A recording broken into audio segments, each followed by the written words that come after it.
informasi kendala utama evakuasi Kapolda Jambi bersama penumpang lainnya masih karena cuaca awan kabut tebal sejak pukul 9 pagi dan vegetasi Taman Nasional Kerinci Seblat yang menyulitkan pandangan para tim evakuator.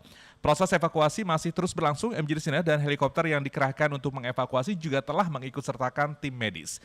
Kondisi cuaca masih menjadi kendala dalam evakuasi kecelakaan helikopter Kapolda Jambi dan Kapolri akan mengupayakan modifikasi cuaca, yaitu dengan teknologi modifikasi cuaca yang akan menjadi salah satu alternatif agar proses evakuasi lebih optimal. Dan untuk mengetahui informasi terkini terkait evakuasi korban heli rombongan Kapolda Jambi, kita sudah terhubung dengan koresponden Media Group Network Untung Iskandar dari Posko Media Center Bandara Sultan Taha. Selamat sore. Iya, sore, Priyadi. Oke. Iya, sore. Oke, dari pantauan Anda beberapa hari terakhir hingga saat ini, apa informasi terbaru yang bisa Anda rangkum hingga Selasa siang ini dari Posko Media Center, Mas Untung? Ya, Priyadi, hingga siang atau masih sore hari ini untuk proses evakuasi masih terus berjalan dan dilakukan oleh tim SAR gabungan, di mana memang untuk pelaksanaan proses evakuasi itu memang belum maksimal dikarenakan cuaca yang memang menjadi salah satu faktor penghambat sehingga proses pun memakan waktu. Bahkan semalam juga sempat dihentikan sementara dan pagi tadi juga sudah dilanjutkan kembali, namun lagi-lagi gagal untuk membawa 8 orang korban yang masih berada di lokasi. Begitu. Oke. Jadi sebenarnya memang saya konfirmasi titik dari beberapa korban yang termasuk Kapolda Jambi sendiri sudah diketahui, hanya saja mengevakuasi mereka itu kesulitan ya akibat dari vegetasi dari Taman Nasionalnya sendiri, Taman Nasional Jambi pun Kerinci, dan juga akibat dari cuaca, begitu? Iya, begitu. Oke, tapi untuk apakah sembari mencari upaya dengan kondisi cuaca sebagai hambatan ini, apakah dropping logistik masih terus berjalan? Ya, selain upaya dari darat dan udara terus dimaksimalkan, untuk logistik juga sudah dikondisikan di sana sejak kemarin. Begitu juga dengan tim medis untuk penanganan utama dari 8 korban pun sudah disiapkan dokter spesialis yang berada di sana. Oke. Gitu, Priyadin.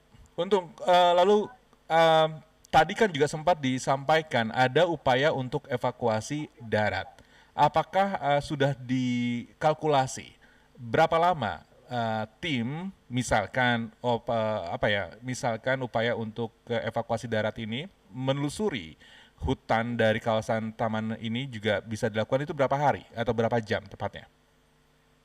Proses upaya evakuasi ini memang diutamakan melalui jalur udara. Mengingat kondisi maupun medannya yang ditempuh juga cepat gitu. Yeah. Bila melalui darat itu memang tidak memungkinkan sebab kondisi medan maupun jarak yang ini bisa memakan waktu lebih lama. Dikhawatirkan para korban ini terlambat untuk mendapatkan penanganan yang lebih begitu. Dan apakah kemudian ini tim Basarnas sudah terus melakukan dari sejumlah daerah ini sudah terus tiba di lokasi, terutama di tempat Anda saat ini berdiri, Mas Untung?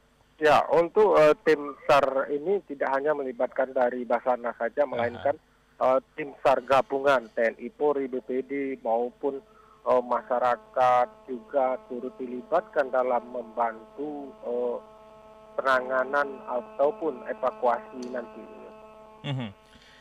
Ini helikopter ini mendarat darurat di tanggal 19 Minggu pagi. Sekarang tanggal 21 Februari di Selasa siang.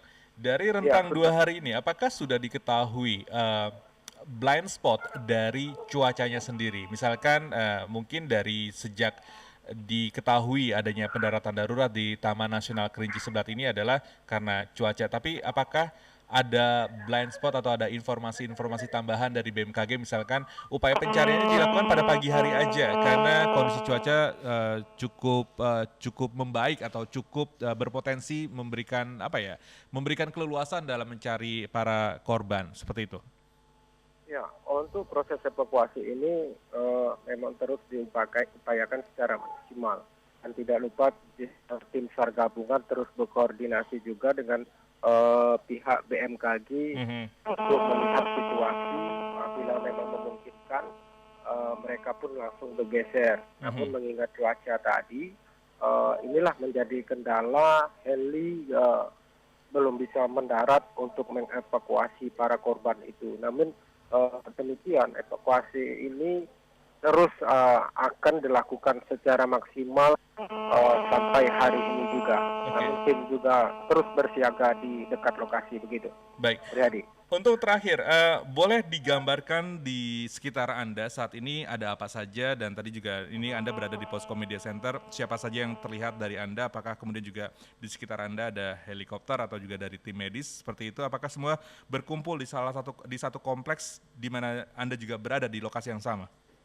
Ya, di sini dapat saya gambarkan untuk di posko ini merupakan posko nantinya di para korban setelah dijemput nanti dibawa ke bandara ini, dan selanjutnya di sini juga sudah di standby-kan sejumlah armada untuk mengangkut, maksud saya ambulan yang memang sudah disiapkan sebanyak 6 unit untuk nantinya setelah dibawa tadi dijemput ambulan, nantinya dibawa ke Rumah Sakit Bayangkara begitu. Oke, jadi sudah tersedia ambulan 6 unit ya untuk kemudian bisa disegerakan dibawa ke Rumah Sakit Bayangkara. Ya, betul. Apakah ada kemungkinan nanti mereka yang para rombongan dari Kapolda Jatim ini juga dievakuasi keluar Provinsi Jambi, Untung?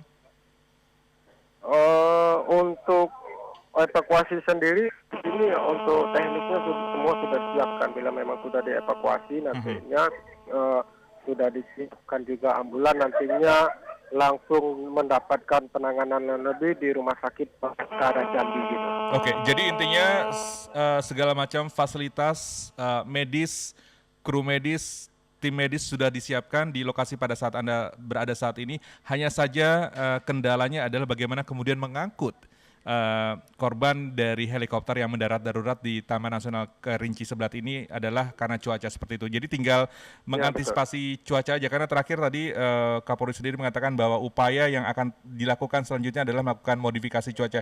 Kita tentu berharap apa yang diidekan atau yang digagas oleh Kapolri ini juga bisa segera terrealisasi, karena memang sudah 2 hari ya mereka sudah berada di kawasan Taman Nasional Kerinci Seblat. Terakhir sekali lagi Mas Untung, kondisi cuaca siang hingga sore hari ini di sana bagaimana pantauannya? Nah, untuk sekarang ini memang tepat di kota Jambi pun sekarang masih diguyur hujan, tidak lebat.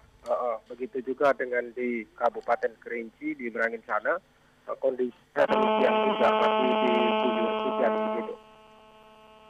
Baik, Untung. Terima kasih sekali lagi Untung Iskandar, koresponden Media Group Network yang melaporkan langsung dari Posko Media Center Bandara Sultan Taha terkait dengan evakuasi dari Kapolda Jambi dan rombongan, di mana helikopternya mendarat darurat di kawasan Taman Nasional Kerinci Seblat pada tanggal 19 Februari. Sekali lagi terima kasih Untung. Ya.